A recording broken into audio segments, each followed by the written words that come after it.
to the MMA Fan Podcast. Ladies and gentlemen, I give you Stu and Blake. Hello and welcome to the MMA Fan Show. I am Blake Harrison and joining me as always is Stuart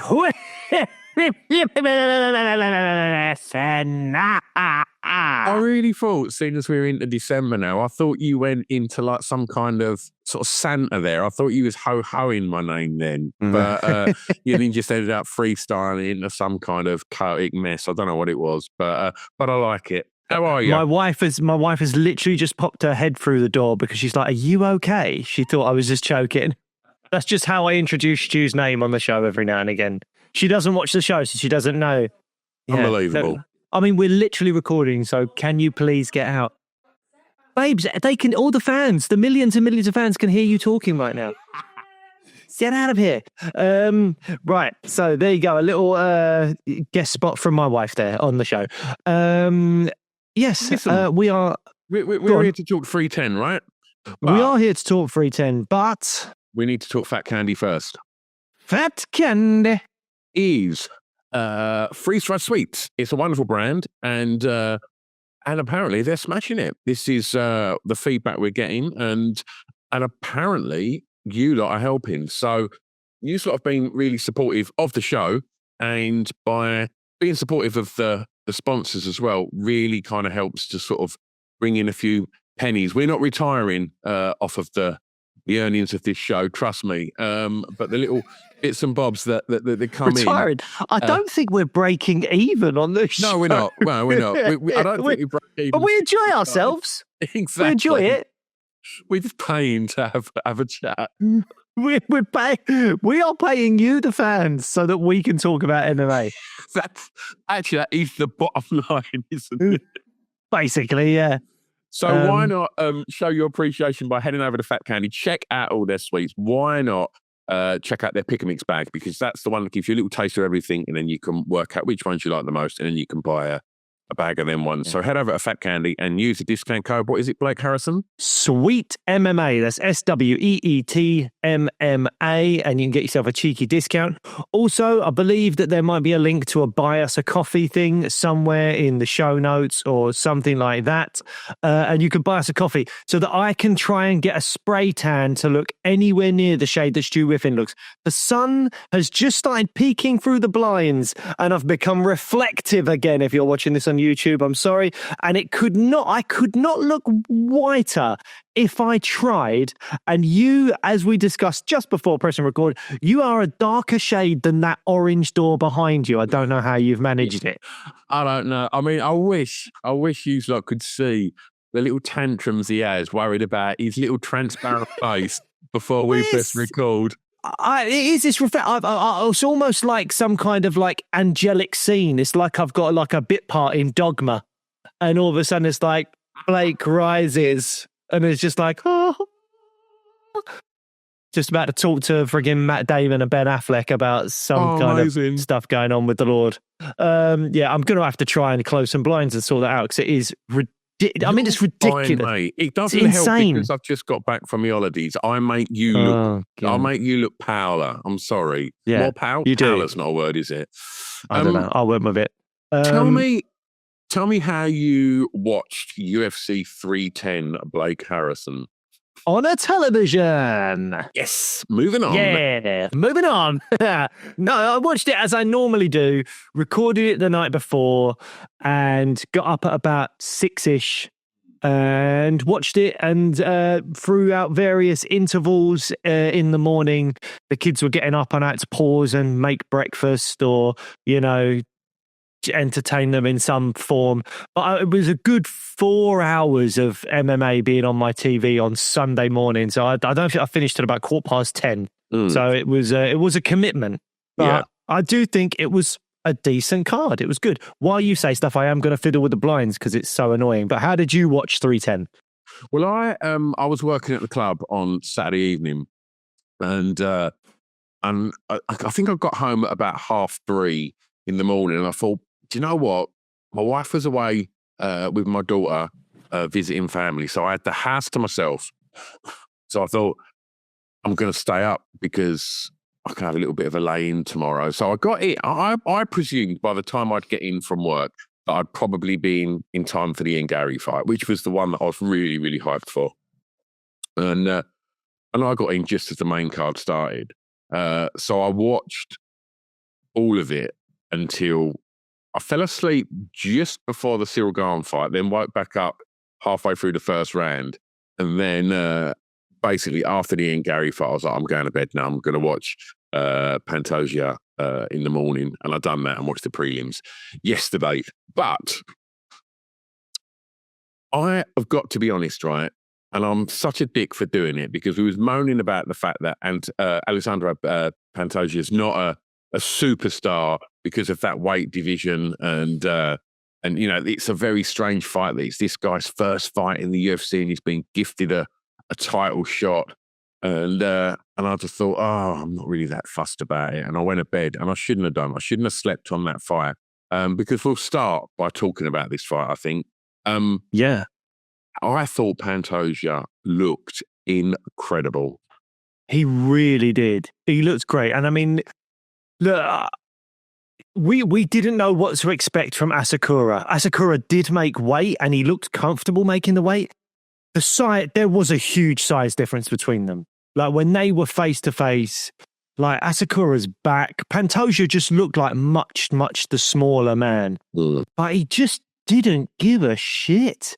He was just moving forward, taking a punch, giving a punch at a flying knee like it was nothing. Yeah. Pantoja is an absolute beast. He's such a beast. That knee, didn't he? And he ate that knee. And his grappling has always been something really, really great. And he's dogged. I mean, he's nicknamed the Cannibal, and he is eating people at the moment with that grappling. But his striking's really improving as well. And he was clipping Asakura as well with his strikes and just coming forward. He's a fun champion. And I do think maybe it's because of the weight class. Maybe it's because he's not had the rivalry that like Moreno had with Figgy, or the longevity of Demetrius Johnson, or whatever it might be. He's not a trash talker, really. But I think people have been sleeping on him, and I would include us in this. I don't think I remember calling that Pantoja was going to become the champ at the end of whatever year that he did it, last year, whatever, prior to him having the belt. So we did give him respect on this show. Whoa. But I actually think I wanted to talk about the fact that I do think this man is relatively underrated. And I say that in regards to, let's look at the pound for pound rankings in the UFC currently. Now, they may change because we're filming this on Monday, and come Tuesday, that's when things usually change. So by the time you're listening to this, maybe things have altered slightly. But as of Monday, so before this fight, Alejandro Pantoja was ranked 11th in the men's pound for pound rankings. Well, Dricus du Plessis at number 6. Bilal's at 5. I mean, you say what you like about John Jones as well, to be fair, who's beat Gane and a retired firefighter as his heavyweight run. And before that, he hadn't fought for 3 years. Any worse than you couldn't even say Stipe, could you? He beat a retired firefighter. I mean, even Tom Aspinall, like we love Tom on this show. Should he be above Alejandro Pantoja? And let's just look at this now. Alejandro Pantoja, his run was recently, obviously Kai Asakura coming in for another organisation, but he was a champ in another organisation. Steve Erceg, yeah, okay, he was ranked about 10th. Maybe we don't put too much on Steve Erceg. It was a title defence that had to happen. But that title defence had to happen because he'd beaten Brandon Royval. He'd beaten Brandon Moreno. He'd beaten Alex Perez. Beaten Brandon Royval again. Manel Kape.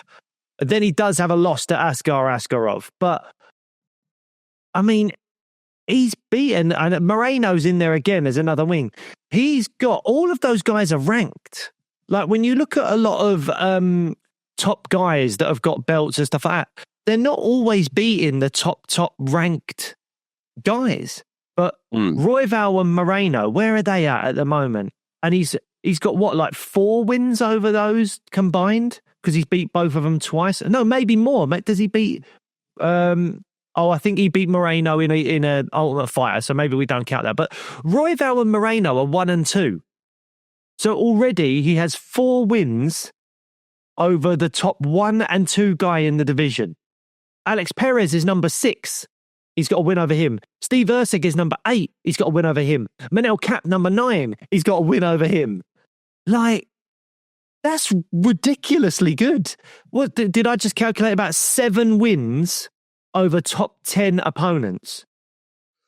When we're talking about, and we were talking a couple of weeks ago, or whatever it was, about Stipe Miocic fighting for the undisputed heavyweight title, and he didn't have a single win over a current UFC heavyweight, not even ranked.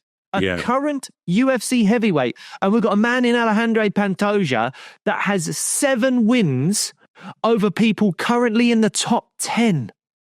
That's fucking brilliant. Yeah. That's really, really good. I don't think there's many champions out there that can match that. I don't know how boring it would be for us to actually go through this now. But like, Merab beat Sean. He's beaten Petr He's beaten Cejudo. So that's the top 10. He's got 3 out of the top 10, I think, unless I'm missing someone. Topuria has beaten Volk, Max, Josh Emmett. So again, 3 out of the top 10. Alex Pereira, Yuri twice, Jamal Hill, Jan Blachowicz, Khalil Roundtree. Oh, he's doing well. He's got 5 out of the top 10. Dricus du Plessis. Islam must be doing all right, surely. Well, he's fought a lot of featherweights. We'll get to him in a minute. Dricus du Plessis, Sean Strickland, Israel Adesanya, Robert Whittaker. I mean, they're fantastic wins, aren't they? And then I don't know that he's got anyone else in the top 10. Bilal Muhammad, Leon Edwards, Sean Brady. I'm doing this by memory, not looking at their actual rankings. So if I've missed any, I apologize. Gilbert Burns and Stephen Thompson. So Bilal Muhammad has got 4.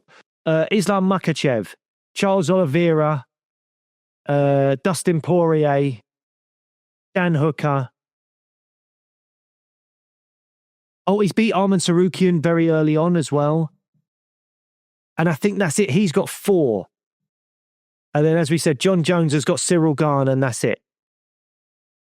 Valentina Shevchenko, God, there's probably loads here, but Valentina Shevchenko's beat Grasso once, and then the draw. I think that might... Jessica Andrade. Has she beat Araujo? Hasn't she? Like... A little bit, yeah, but not massively. But I think that flyweight division is just quite fresh. It's quite new in there. Zhang Wei Li, win over Yan Jianan, Jessica Andrade, Lemos. S3 there, I think, is all that she's got there. So basically what you're saying is Pantoja, Harry's not ranked in that top 5 pound for pound is ridiculous, right? It kind of. I mean, when you think about it, he's got 7. Again, I'm doing this by memory, not by looking at the stats. I'm looking at the UFC kind of rankings pages right now. But I've calculated that Pantoja has about 7 wins over current top 10 fighters, which is more than anyone else, any other champion in the UFC. More than any of them, as far as I can see, unless I'm making some kind of mistake. So Alex Pereira is the next best with maybe 5 over the top in his division, in his weight class. That it does feel disrespectful, doesn't it? Because he's a small guy, they've ranked him 11th. Not being put on his name, is it? It's really not. Yeah. I mean, I know that there's things in there like Volk would have been right up there. Topuria beats him. He's got to go in maybe the Volk position or something like that. So there's something to be said for that. I'm sure people are saying that about quality of competition and stuff like that. But Brandon Royval and Brandon Moreno are very, very, very good fighters. Moreno, multiple-time champion, and he looked fantastic. Yeah. And his fight against Pantoja was very close as well. He's a top fighter, Moreno. So Royval was ringside. Cage side, I should say.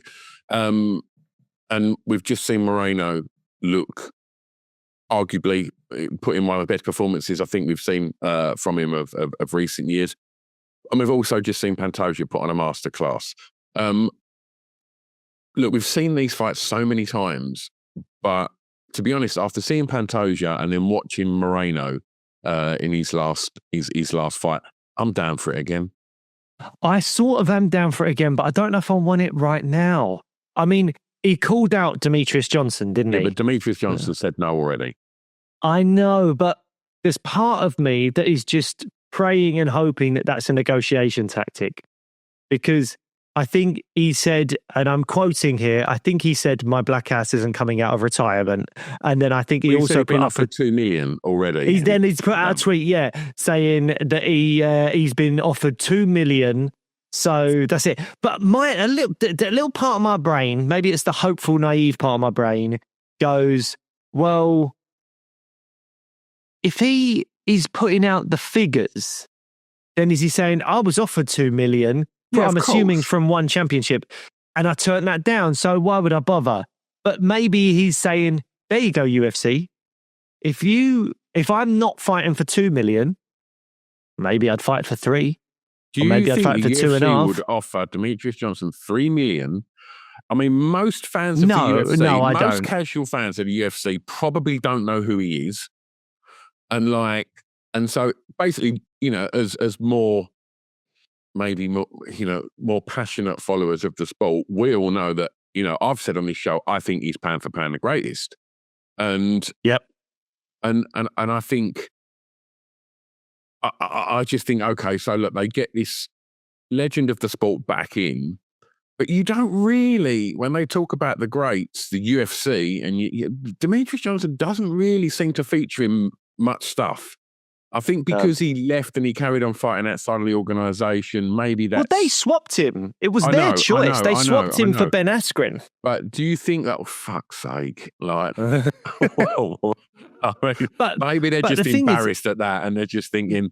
Look, do you know what? It was for the UFC, I know it wasn't how they planned it, but that actually worked out brilliantly because they created a huge star in Jorge Masvidal because they brought in Ben Askren, which would never have happened without it.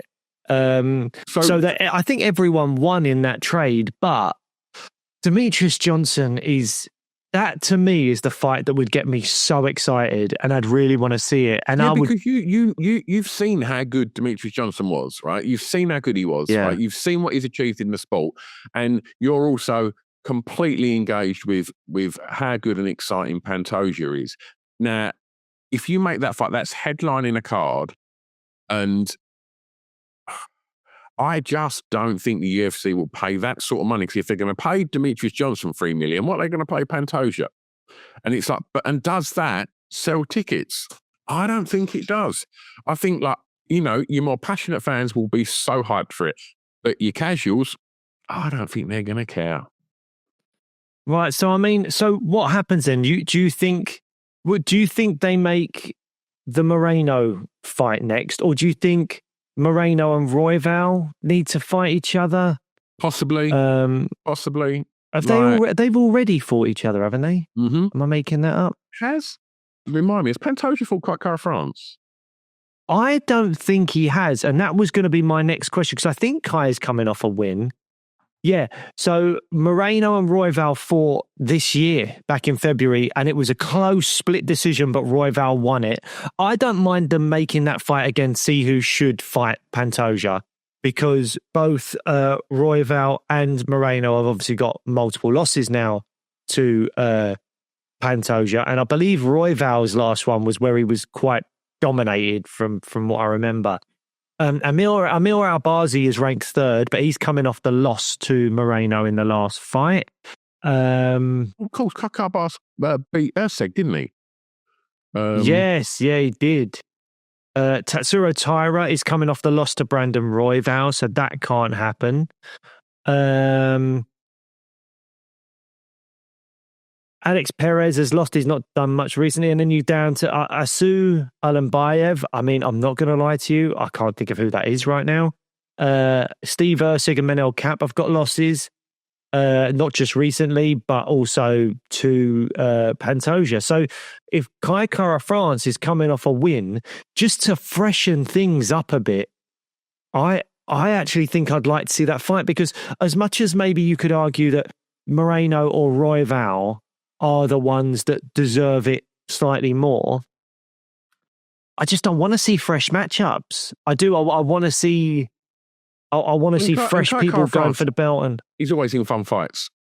And I think it's the only fight that hasn't happened that needs to happen, I guess. Yeah.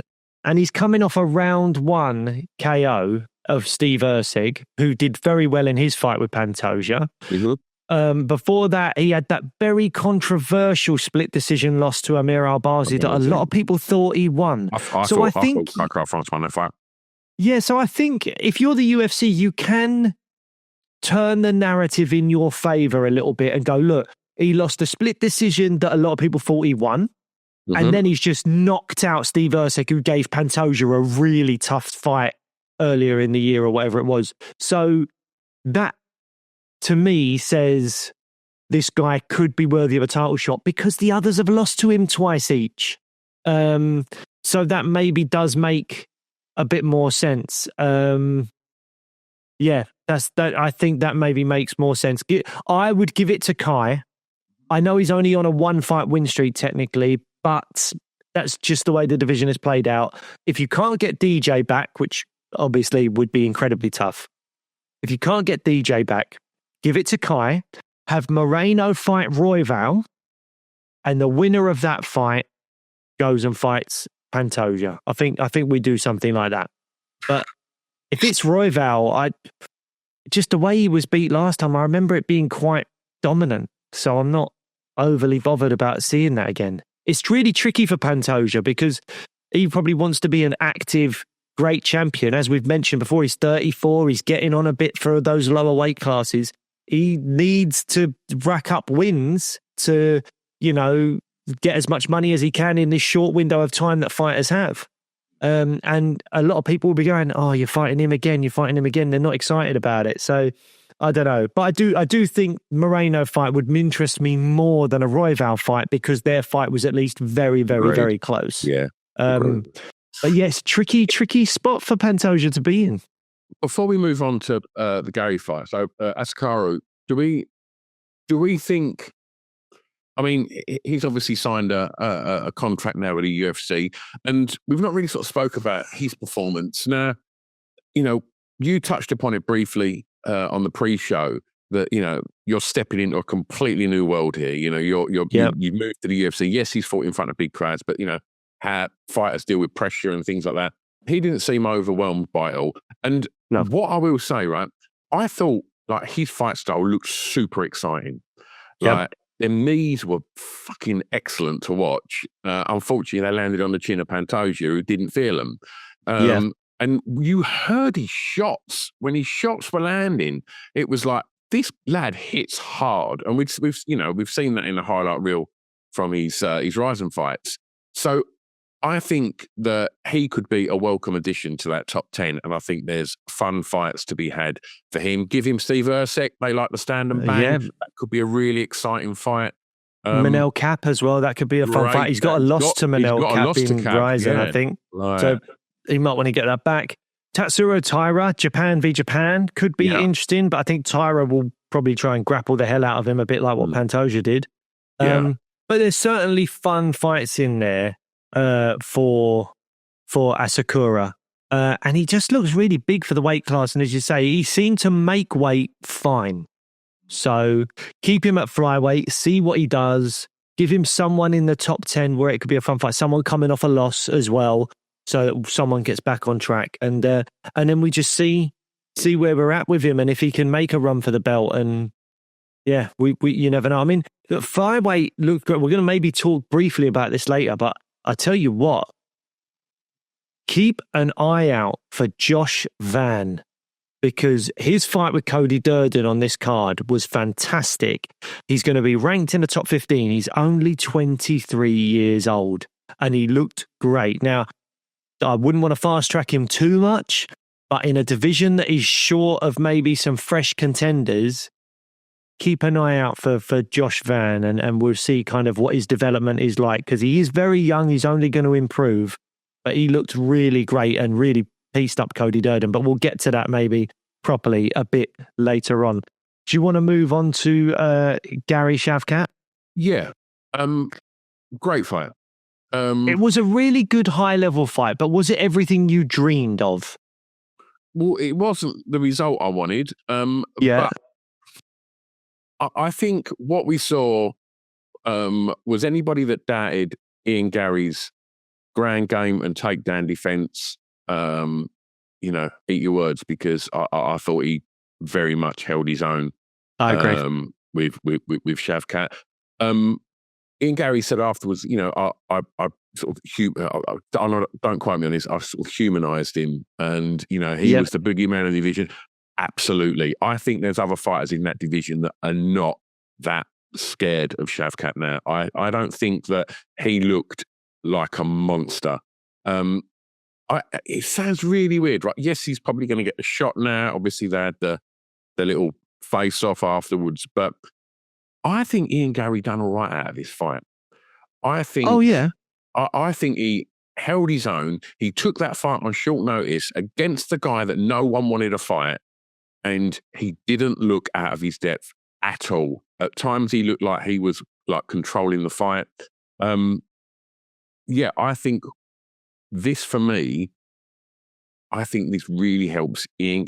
Ian Gary didn't take loads of damage. Like, he didn't look like he was bashed up or anything. He had a few little scuffs that I imagine anyone would have in a 5-round fight. Yeah, I think there's a possibility that, you know, when London happens, give him Leon Edwards, and I'm confident that he'd beat Leon Edwards. Really? You're confident he'd beat Leon Edwards? Yeah. Yeah. I mean, look, I think Ian's fantastic. I think that... What was his flaws? What was his flaws? I never necessarily said he had many, but I was just thinking in terms of Leon, like, I don't know. I mean, in terms of the fight, he didn't get a lot off, really. He had the most dangerous moments when he took the back and nearly choked. And I thought, oh my God, he's going to do this. He's actually going to choke out Shavkat, which would have been so incredible. But it's not that he's got flaws. It's just Leon's also incredibly high level. So I would say, I would just say, I wouldn't be confident he would beat Leon. I think it'd be a close, good fight. Could he win it? Absolutely. Would he be the favorite? Maybe. But to say you're confident that Ian Gary beats Leon Edwards, I think is quite a big statement. Deal with it, bro. Come at me, bro. Yeah, no, but look, everything you said there, I agree. I think you said that he didn't look like Ian Gary was being that. He didn't sort of look too dangerous in that. But did Shavkat? No, that's what I'm saying. Like, I think Shavkat landed the better strikes at times. I think I remember a big right hand, maybe in the second round or something like that. His head right back, yeah. But it was a really high level martial arts fight from two guys that were brilliant. And Shavkat was doing that thing of pushing him up against the fence loads, trying to get the body lock takedowns. And Ian did a phenomenal job of not getting taken down for large portions of the fight. However, because of Shavkat's style, Ian didn't really get a huge amount off himself. But still, how did you score it? What did you have the scores down as? I kind of went with it. Like, I wasn't like angry at the scoring. I thought it was pretty much spot on. Like, I got 3-2 Shavkat. Yeah. I think I gave rounds, was it maybe 3 and 5 to Ian? Definitely 5 when he got the rear naked choke. And I think I lent Ian Gary on round 3. But and the shorts. That was quite interesting. But the first round, like, I thought was so tight, and it was only the fact that right at the very end, Shavkat literally landed a shot was the right hand, wasn't it? Probably gave him that round. So it was very, very close. It was close. And I do think, as we were saying this in the preview show, I think the loser of this fight can still become a champion. And I think we will see a rematch of this fight down the line for the belt. I really do. I think Ian Gary's done a lot to help out the UFC, and I think they look favorably upon that. When people step up and take these fights that other people are turning down, the UFC go, okay, you're someone we want to reward for what you've done for us. And so I think Ian Gary's now in the UFC's good books. I think he'll be given probably a big, good fight. He might get offered the Leon fight. It would make sense if he's available to do it in 3 months' time, because he was a little bit beat up, but not too bad. So Leon said he's going to fight in London. So who else is there that he's going to fight? Oh, no, you want that fucking stupid fight, don't you? Like, I would love the Masvidal fight, just because I'd like to see Leon get one back. And I just think that's a story. That's a story I want to see the end of. The 3-piece and a soda saga must be concluded. So, yeah, I want to see it. We should have seen it a long, long, long time ago. Unfortunately, that hasn't happened. But outside of Jorge Masvidal, the opportunities are Jack Della Maddalena, Sean Brady. Ready to fight? I don't know. They've announced an Australian card. Is Jack Della going to headline that? Sean Brady, is that a headline fight? Does anyone really want to see Sean Brady, Leon Edwards in London? Do you know what? I think there's lots of options. You could do Michael Venom Page, but I don't think it makes a lot of sense. I think Page 15th. I don't think that's right. Definitely not. I think you've either got Sean Brady, Jack Della Maddalena, Ian Gary, potentially. Yeah. Or I think what you could potentially see is if Joaquin Buckley beats Colby Covington next week, then they could say to Joaquin Buckley, do you want it? And that makes a lot of sense. A guy coming off multiple wins, he'd be ranked 5th, I believe, or 6th. There's 2 4ths for some reason on the UFC rankings. That makes a lot of sense. So, yeah, I think there's lots of options for Leon there in terms of like who he could get offered. But yeah, I think because Ian has done a solid for the UFC, I wouldn't be surprised if they go to Ian first and say, do you want this fight? Because if you do, you can have it. However, it maybe doesn't set up the best future for the division, because if you give Ian Leon, you'll very quickly turn around to a potential rematch or maybe a Bilal Ian Gary fight if Bilal does beat Shavkat. But I think you're better off giving Leon to someone like Jack Della, because if Jack wins, he can go for the belt straight away. He could be ranked number 1 and it's fresh matchups. If Leon wins, it's a good win. And if Shavkat beats Bilal, you can do Shavkat Leon because that makes a lot of sense. It's a big name, former champion, all that kind of stuff. So that's the way I would want to go with it. I'd want to go either Jack Della, maybe Sean Brady, but I think Jack Della would be more fun. And we see a bit, if it's Jack Della, you see a bit more striking out of Leon, which I think is good. Yeah, that's what I think you get out of an Ian Gary fight or potentially an MVP fight. Right. I think MVP's not ranked high enough to get that shot, but I don't know. It being London, Leon coming back off of a loss, it could be a fun fight, but we'll have to wait and see. So many great fights being announced as well, which I'm sure we'll talk about in future shows. Let me ask you a quick yes or no. Does Ian Gary become a UFC champion before his career's over? 110% yes. Yes. I mean, I think I would say yes as well, actually. But I don't know about 110%, but I would say yes. Better and better and better. And, I think, being over there training with Charles, it seems to really suit him. Yeah. And he's handled the loss so well as well. He's done such a good job of coming out and being like, I humanized him, but I'm going to improve. I'm going to get better. Like, he's not moaning about anything, but he's also highlighting, I think he said something like, we know who the more dangerous fighter was on the night, because Ian Gary was never in danger of being finished. Shavkat was in danger of being finished in that 5th round.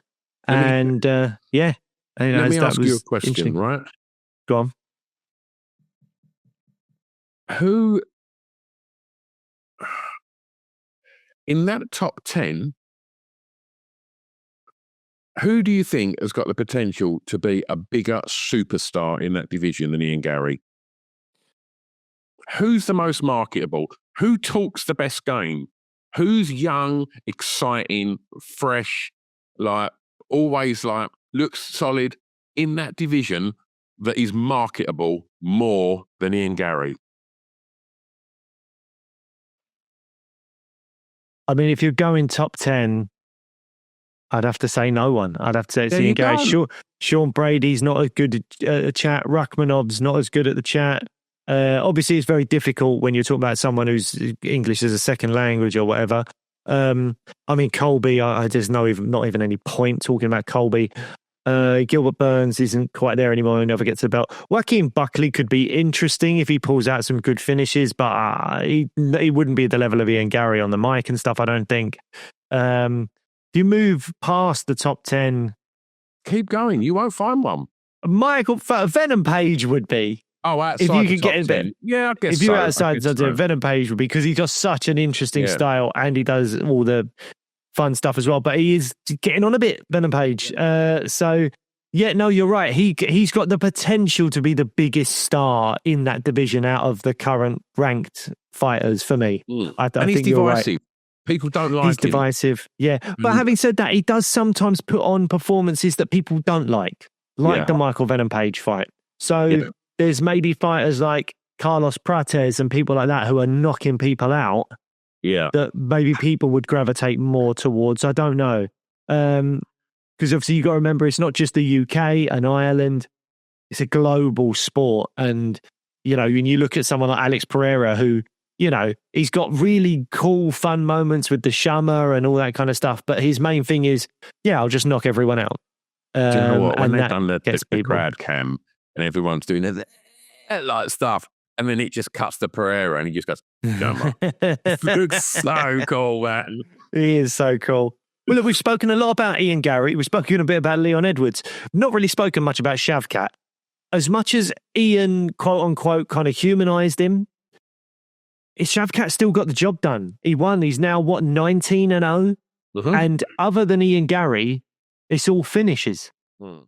So how do you think he matches up with Bilal? And what do you think Bilal's thinking? Is he thinking, I'm in trouble here? Or is he thinking after that fight, I can use some of what Ian did to my benefit? 100%. 100%. Any fighters, when a potential opponent, you're going to be watching tape, and if you've just seen him not look like he was going to finish that fight, or never, didn't look levels above Ian Gary was nullifying him, and at times looked like he was going to choke him out. So I think, of course, Bilal's going to look at that and take notes and see weaknesses in his game, and that can only add to, Bilal's arsenal of what he's going to throw at him. Bilal versus Rachmanov, am I super excited for that fight? Not really. Really? I think it'd be all right. I think it'd be a good fight. Bilal doesn't interest me. I thought he looked half decent last time out, but I just can't get excited about him. And after seeing Shavkat at the weekend, I don't know. I think Ian Gary nailed that with, I humanized him, because everyone's saying like, oh yeah, watch out, Shavkat's going to just absolutely smash that division. And ultimately at some point, there's levels to it. And I think at the weekend we saw that, he's beatable. And can I remind you of everyone saying, Gilbert Burns just humanized Hamzat Chimaev? And then look at Chimaev. He's just been on an absolute tear. He's not lost. Yeah. Look what he did to Robert Whittaker, So, I hear you, the humanizing, but that doesn't mean that he's going to lose. I'm not saying he is, but all I'm saying is, if he would have gone out and destroyed Ian Gary in a round, I would have been like that. I'm hot up for the Bilal fight. And now after I think I'm actually more up for the Bilal fight now. On the grounds of it might be a more competitive fight than I thought. But having said that, I still think that styles make fights. And I think Shavkat knew Ian was real trouble on the feet. And so Shavkat couldn't do exactly what he wanted to on the feet. And that's why he was pushing him up against the fence a lot, trying to get body lock takedowns. Bilal Muhammad that's going to be we're going to see a completely different Shavkat in that fight. Shavkat in that fight is probably going to want to stay away a little bit from Bilal because he knows Bilal's going to shoot double legs all day long and just pressure forward. And I think Shavkat is just going to get his striking off in a fight with Bilal. And I think he probably knocks Bilal out. Woo-hoo-hoo. Yeah. That's right. That's right. Harrison. Yeah, I mean, look, it's very possible that Bilal comes forward, double legs him, and maybe Shavkat's takedown defense isn't as good as we think, because Shavkat seems to take people down more often than not. He did get a double leg on Ian later in the fight, but he is trying to get those body lock takedowns more often than not. And I don't know if he'd do that with Bilal. And Bilal's obviously going to be shooting in more of a traditional wrestling, kind of American wrestling style. So I don't know. I think Shavkat's definitely obviously got fantastic grappling. So that'll be interesting if it goes down on the ground. But I think he'll be so much better on the feet. Excuse me. He'll be so much better on the feet than what Bilal is. Like him and Ian Gary were similar on the feet, and he knew Gary was dangerous on the feet. He will be levels and levels and levels above Bilal Muhammad on the feet. And I think I did see a big that's going improvement to in Bilal cause striking though recently. Yeah, but not that much. I mean, I really think, because the other thing is, Leon allowed Bilal to get strikes off because Leon's a little bit like, Leon's not a volume guy. He's very patient. He doesn't always do a huge amount. He's very conservative with his energy. Yeah. Shavkat, more often than not, just kind of comes forward and he eats shots. And then he still gives harder shots and stuff. I think Shavkat Bilal is actually a really good fight. And I would predict a Shavkat KO. Okay. Cyril Gane versus Alexander Volkov. A controversy around this one, Blake. There was a lot of people thought that Volkov won that. I'll be honest, when I watched it live, I thought he did do enough to win that fight. But it was pretty close. But did you think that the decision was right or wrong? I thought it was wrong, but I am not going to shout robbery about it or anything. I think I gave round 1 to Gane because it was close on the feet, but then he got a guillotine attempt and I scored it for Gane. I thought Volkov landed the better strikes in round 2, so I gave round 2 to Volkov, and that's where I differ from the judges. The judges gave Volkov round 3 only, I think. Or no, it was a split, wasn't it? So someone must have gave it another one. But round 3, I thought was boring because they got stuck in positions, but Volkov was obviously in the dominant position. It was for an incredibly long period of time, position, wasn't it? They were just sort of stuck, and he had his arm trapped. And I think Gane, I don't think his ground game was good enough to kind of do anything with it. And it just, I think he was just trying to nullify it, and it made for quite a drab into the fight. And similar with Volkov. Volkov's not a ground game fighter; he's a striker. So you got two strikers going to the ground a lot. Gane did say he broke his toes with like the first kick he threw. And obviously that does take a lot away from Cyril Gane because he's a very dynamic fighter. He moves around. He's on his toes a lot. So it's going to be putting him in a difficult position. So we probably didn't see the best of Cyril Gane in this fight. But Dana White is another person that scored it for Volkov. He said that Volkov got screwed over, basically, that he's going to try and make it right for him. I don't know what that means. Maybe a little bit of money in the back or a better fight coming up next. I don't know. But Cyril Gane won. And as much as people can dispute the decision, that's what the history books will say. Cyril Gane is now 2-0 against Volkov. And it looks like surely you've got to make the Gane-Tom fight now if the Jones-Tom fight doesn't happen. But I don't think anyone's overly excited about it. No one wants to see it. Look what we saw from Cyril Gane last Saturday. Like, that is not somebody that should be fighting for a belt, whether that be interim or if whatever Jones vacates. That is not someone that should be fighting for the title. You know, look at his last performances, right? And in fairness, look at Pavlovich. Aside from Tom, you'd go, there's the guy that, you know, is tearing through that division. And somehow Pavlovich seems to have been forgotten. Well, it's because he got beat by Volkov. And like, true. Like, and I thought Volkov was looking, you know, really on a really good tear since he's lost to Tom. And I just have no interest in Cyril Gane, Tom Aspinall. Like, I have probably less interest in it now than what I did. Yeah, it was like, yes, it's the only fight in that division really that on paper makes sense, because the sensible thing is for Tom to fight John Jones, but sense is always moved out of the equation when you're discussing John Jones. And so you're left with somebody that put on that performance at the weekend. If he's broke his foot or his toe or whatever, how long is he going to be out for?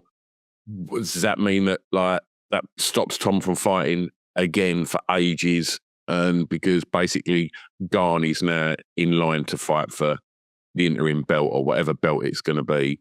So Tom's out for another 8 months while Cyril Garn heals. I don't know.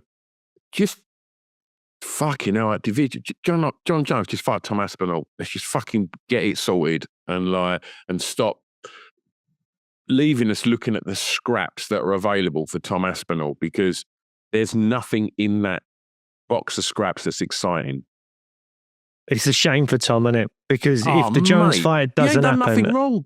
He's done nothing wrong, and he's just not getting what any other fighter should have got, because people at the fucking UFC just seem to be obsessed with munching off John Jones, and I don't get it. Well, there you go. I'll leave that image in everyone's brains. Shall we just move on to Bryce Mitchell, Kron Gracie? Don't want to linger on this fight too long. It was pretty boring until the knockout. I thought it was really good. Really? I thought the finish was fantastic. The finish was? Yeah. The finish was. It was like every time Kron Gracie wanted to kind of just pull guard, Bryce Mitchell would lay down with him and they'd play a little game in the grappling. And there was one point where there was an armbar that was quite close. I thought Bryce Mitchell looked good. I thought he, I'm not in the habit of talking about as great Bryce Mitchell is, but he had no fear of going to the ground with Kron Gracie, and the name Gracie says a lot. And I mean, it was a fight that when it got announced, I just thought, well, no one's interested in that. But I thought Bryce Mitchell's ground game was really solid, and and he's down there with the best of them.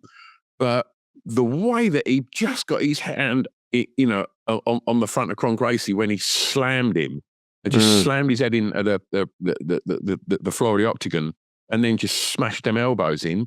Fantastic! I thought it was a really solid finish. He reminded me of, I think it was Jordan Leavitt who fought Paddy Pimblett at one stage. He had a knockout like that where he put arm across and then slammed him down. And then he followed up with the elbows, Bryce Mitchell did, didn't he? I think he sort of learned. I think in round 2, he nearly got subbed and he went, right, if he tries to pull guard again, I'm not going to just lie down with him and play that game.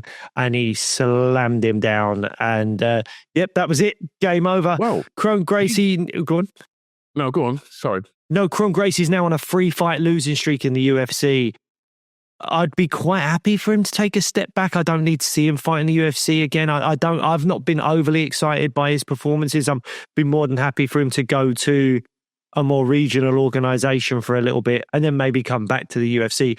The Gracie name clearly does a lot for him, but I don't know that he... I mean, he's obviously a name because of the Gracie name and people might be interested in watching him fight, but that's 3-fight losing streak now. He's not looked great in these fights. So, yeah, I don't know. We'll see what happens with him. Someone called out Bryce Mitchell at the end of his fight. Choi. And my God, what a fight. That was great. Performance. And you called it. Well, I called it to be a banger. I thought it would be an absolute banger, but it was actually way more one-sided than I expected. Pure domination. The best choice looked. Yeah, it was the best choice looked. I think the ref sort of saved Landwehr towards the end because you have him in that crucifix position and he just couldn't escape. Round 1 was basically like Doo-Ho Choi hitting the bag. Landwehr got nothing off. It was a very durable bag. Distance, I think it was really awkward to see because I think Landwehr just wanted a bang, didn't he? And he did. And I think Choi's just distance and footwork and style just did not allow him to do it, and it made it look like he was just picking him up. Well, he was just picking him off with ease, and it looked. He hits hard as well, man. He does. You hear them shots landing, it was like, oh, mate. And not only that, but he's clearly improved his grappling as well. Yeah. So Doo-Ho Choi looking really, really good at featherweight now. And call out Bryce Mitchell before Bryce even fought. That was good going. If they book that fight, I am more than happy to watch that. I think it'll be a really fun fight. Choi versus Bryce Mitchell. The next fight up was, I don't really know what to say about this. Anthony Smith versus Dominic Reyes. Anthony Smith was crying on his way out to the octagon because his best friend and longtime coach passed away unexpectedly a few weeks prior to the fight. And all I kept thinking was, why is this fight happening? Why are they allowing him to fight? Like, I'm pretty sure they were saying that, like, oh, his best friend would have wanted him to fight. And all. I'm just like, this guy was going into the octagon, he was not right. And I'm saying this about a fighter in Anthony Smith who, for a while now, I think maybe, I'm not sure if he has it quite at the level anymore. He obviously beat Petrino recently, but he got that guillotine. I don't, if they fought 10 times, I don't know how many times Anthony Smith wins that fight, but I don't know. He just looked a shell of himself as he was for emotional reasons. Like, he's lost his friend unexpectedly, who's been with him by his side throughout all these fights for so many years. It didn't feel right to watch it. It felt like someone should have put a stop to this and said, go and take some more time and then do the fight later on. What do you think? I couldn't agree more.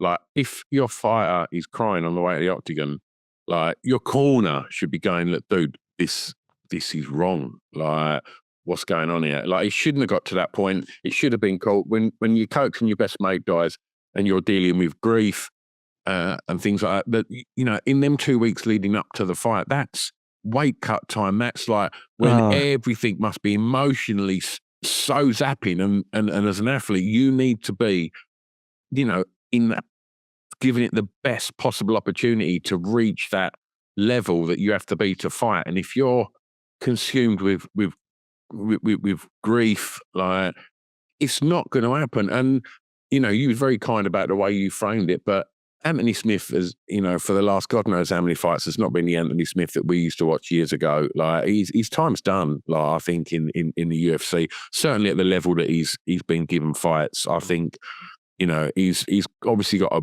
fantastic career behind the microphone. Yes, and he's great at that. And yeah, it was not nice to see it the weekend. And Dominic Reyes done what he needed to do, and yeah, be interested to see what's next for Dominic Reyes at 205. Like, 2-fight win streak now, and let's see what happens. Dana White said he thinks Anthony Smith should retire. Yeah, and I think I'd probably echo that. I think he's probably right. The only other thing about that fight, am I hearing things, or did Dominic Reyes nearly thank Jeffrey Christ for his win? I swear he said, I'd like to thank my Lord and Savior, Jesus Christ. Big up Jeffrey Christ. Jeffrey Christ. Jesus' little brother. Jeffrey Christ. I swear he was going to say that. I really do. He said, my Lord and Savior, Jesus. So yeah. Oh, all power to Jeffrey Christ. Absolutely. Today's episode is sponsored by our Lord and Savior, Jeffrey Christ. He did. Go back and listen. Maybe I was hearing things. I swear he said that. Right. And a guy that came back and, talk about rising from the ashes. Vicente Luque. They're rising like that phoenix. And lovely anaconda choke. Lovely. Was it a Darce or an anaconda? Do you know what? I get them confused, Darce and anaconda. Well, you don't come here for the technical fucking breakdowns of fights, do you? But Luque looked great, man. Rocked him on the feet, then went for the Darce/anaconda choke finish. And put Garimbo out. Luque looked really good. Hopefully he's back to his best. I don't know what happened to him in that Joaquin Buckley fight, but he did not look right at all. But now he's put a win on there. Be interesting to see what he does next. Luque's always a fun fight. Always a good fight, Luque, except for that weird Joaquin Buckley fight. Now, let's move on to something that could have huge implications going forward. Movsar Evloev, Aljamain Sterling. There's some echoes of controversy about the decision. I don't think I agree. I scored the fight for Movsar. Did you score the fight for Movsar? I thought Movsar won. Yeah. Yeah. I gave round 1 to Sterling, and I gave round two to Movsar, and then round 3 was close, but I gave it to Movsar as well. So, does that secure Movsar Evloev a title shot? Yeah. It was a good fight. It was a high level fight, but it wasn't that statement. It wasn't a big finish or anything like that. It's like the whole thing with Movsar, one of the big criticisms of him is that he never get finishes. It's always decisions. That's just his style. That's the way it works. I mean, the big thing that hangs against Movsar in my head is that I thought Arnold Allen beat him.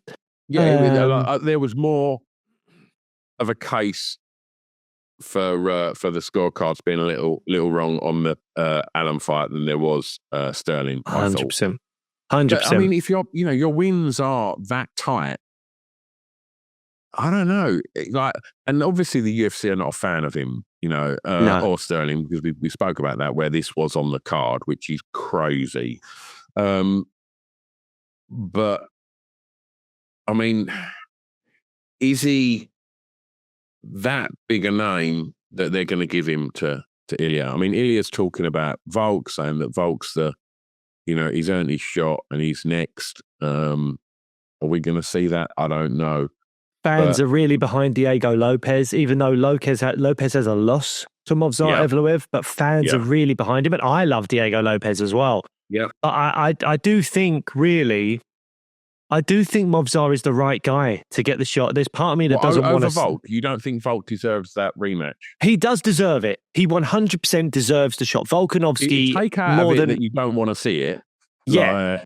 That's the thing. If we're just being completely emotionless, you go, it has to be Volk. The amount of title defenses he has, what he did for that division, he's earned an immediate rematch. No questions about it. So he should have it. However, there is a part of me as a big Volk fan, as someone that, we're so fortunate to have had Volk on this show a couple of times. We're massive fans of his. We think he's such a lovely bloke. I don't want to see him get knocked out by Ilia Topuria again. So it concerns me, but I do think it's the fight that probably will be made. But if that fight is made, do you do Lopez Movsar again to get a number 1 contender? I don't know. I don't think that's an exciting fight for it. The first fight was good. But I don't think the UFC are going to look. I don't know. I think the UFC are going to do whatever they can to keep Evloev away from Topuria, because there is a chance.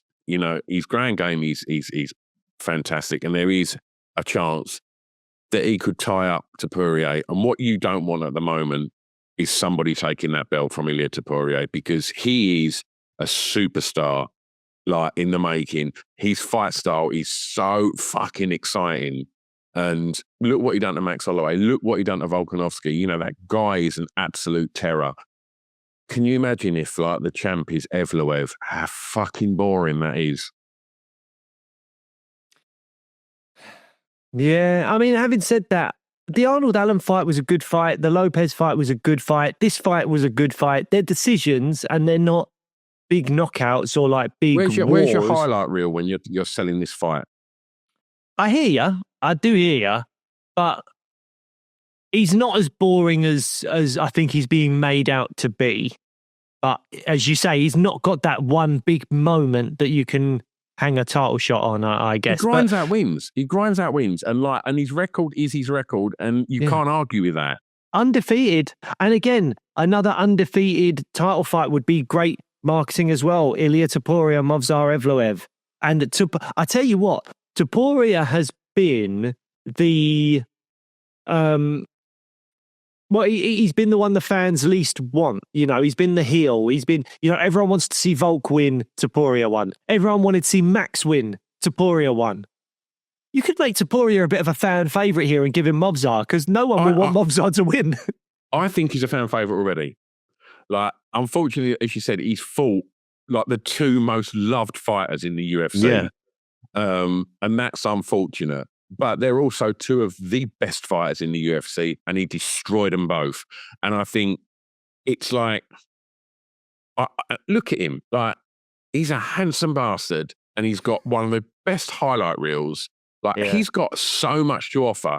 And I think as much as I didn't want to see him beat Max, I didn't want to see him beat Volk, but I was so excited to watch him fight because his fight style is so exciting. He is a superstar in the UFC, and I think his name is going to get bigger and bigger and bigger as he continues to just spark people. And I think he'll spark everywhere. Yeah, but that'll give him even more. Like, because the fans will actually be cheering for him rather than cheering for the other guy. Yeah. So maybe that's a reason to give him mobs up. I don't know. Brian Battle, Randy Brown. Battle missed weight by 4 pounds. I'm at a super heavyweight, which is crazy. Maybe find a 170. It was a bad weight miss from Brian Battle. He seems to like the fans booing him at the moment. Because was he in Paris or something? And he got booed there, but it's because he beat the Parisian and didn't give a shit. And I kind of was all here for it. I was like, oh, that's quite fun. But when he got, I think it affected him that he was booed because he said that thing of like, I can't believe you're booing me. I put my heart out there for you. It's like, you think he beat Randy Brown? I thought it was very close. I wasn't happy with it, but I know that in my head, I was watching that fight wanting Randy Brown to win because of the weight miss. So I don't think I can judge it as unbiasedly as I would have liked. I did score round 1 for Brown clearly. And then round 2, I think I gave it to Battle just. And then round 3, I just put, this is close, I don't know. So, decision could have gone either way. He was getting booed and he was not happy about it, I don't think. But he was playing up to it a little bit. But I think they were booing you because of the weight miss and because they didn't trust the decision. Yeah, shame for Randy Brown. I do really like Randy Brown, but it is what it is. But I do think the other thing to mention is he missed weight by 4 pounds and there was a lot of clinching in this fight. And that makes me think, well, you're going to get an advantage then. So I really don't like it. I don't know what can be done. Obviously, he mentioned the fact that Randy Brown's got a big chunk of his purse. Yeah. I don't know. I don't know what can be done there, but it clearly impacted the fight is the thing. Like he looked bad on the scales, but he didn't look like really, really bad. And I don't want someone to look really, really bad, but what it makes me think is Randy Brown's cut all the way down to 171 and Brian Battle's just gone, well, I've cut this far. It's not feeling good. I just won't do the rest. I don't know. I don't think UFC are going to look favourably on him. He's on like a decent win streak, Brian Battle, but I wouldn't be surprised if the UFC go, nah, we're going to give you someone tough and not necessarily above you in the rankings because we're not happy with that. And again, he didn't seem apologetic in the post-fight interview either.